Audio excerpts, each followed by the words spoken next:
All right, good morning. Thanks for joining us on the Monday edition of TVC Breakfast. I am Veronica Dan-Ikpoyi. It's a full house this morning. I have Super Sam Omatseye as well as Mike Okwoche. Gentlemen, good morning. Good morning. It's a great Monday again. Absolutely. Here we are. Absolutely. So many things happening over the weekend and across the country.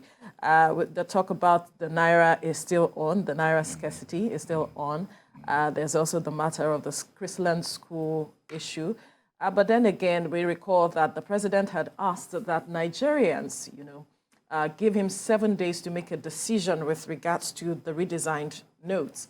And in that light, there was a meeting that held, the State Council meeting that held on Friday. And Nigerians, a majority of Nigerians were waiting with bated breath to hear what the decision of the president would be. Alas, there didn't seem to be a concrete decision out of that meeting that day.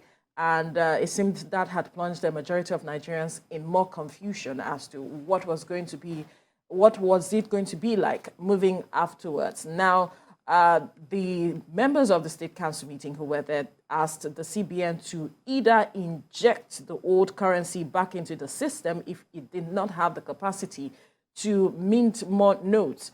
But then the CBN has come out to say that they have the capacity to do that. But then why are we having a crisis? A lot of Nigerians were disappointed that the president didn't even come out to say, this is the decision I am coming up with. I asked for 7 days. The 7 days has elapsed, and we are not hearing anything from the president. What the president and his team are doing is a recipe for paralysis. You gave us a deadline. The deadline has passed. You've neither gone forward nor backward. All we are is sit down and wait for decision. Then, meanwhile, the country is where it is. The report was that the CBN governor told the Council of State that they didn't have the capacity to do all they wanted to do. And the president told the governors that the CBN governor told them that they had the capacity. The president had told him that they had the capacity, only to tell him that he wanted to print abroad. And to print abroad is not automatic. Mm-hmm. You have to wait in line. So we are in a situation where a foolish decision has created a stumbling block for people. But what you have now is a rebel economy. Mm. Everybody is now finding a way to survive with a cash situation.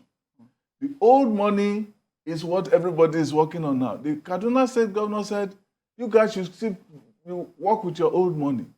Because you said you are printing. Nobody is seeing. You have not told us how much you gave to each bank. If you do that, then people can hold the CEOs of the banks responsible. The CEOs of the banks are dead from the neck up. They are saying nothing. So what we have now is, as I said, a recipe for paralysis, because now state government after state government is suing the federal government. Why? So we're going to have a situation where federalism is itself on trial. Interesting, Mike. Yeah. Well, the point is, Nigerians are not necessarily really happy with. Recall on Friday, we sat here and we talked about this, especially coming from the perspective or prism of what they expect from the meeting on Friday. Now, the State Council meeting touched. They seem to be a little diplomatic. If you cannot guarantee enough cash, then allow the old one to back into the system. And you're like, okay, it's still conditional. What is the way forward? Because the point there is that an average Nigerian needs to have access to his money. We're talking of his money here. Recall on Friday we were saying that if it is something somewhere you want to get to make yourself better, it's different. But this one, it is my own. So the issue of ownership is involved. That is what makes it even more critical. So that decision, we don't disagree with the CBN, but if you cannot do it this way, let it be this way. You know, Nigerians are still, you know, but the point there is the writing is already on the wall. It's obvious those currencies will exist side by side. There's nothing anybody's going to do about that for now. The Supreme Court came out to rule regarding this. Of course, there's going to be the final judgment around that, I think, on the 15th, which is Wednesday.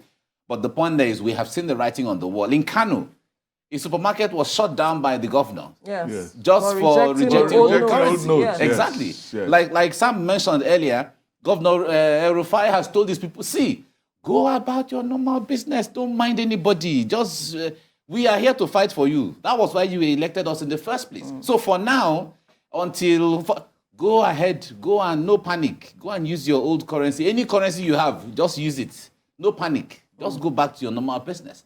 A lot of states are also talking to their people. Governors are talking to their people in that regard. Yes. So you can see the writing on the wall already. Even if the president doesn't come out to silk it, this is what it's going to be. Maybe he wants us to see his body language and agree to the fact that determining what he's saying from his body language. Yeah, he should make a decisive statement. No, he should make a decisive statement because he asked for that 7 days. Yes, maybe the 7 days could be like things will ease up a little bit. You may not hear it from my mouth, but things will ease up a little bit. No. The point there is, although if you check in the fuel situation, at least you see it's normalizing a little, it's easing off a little. Maybe that's what he wants us to see in a 7-day result. Anyway, let's leave the conversation A here. and fulfill B.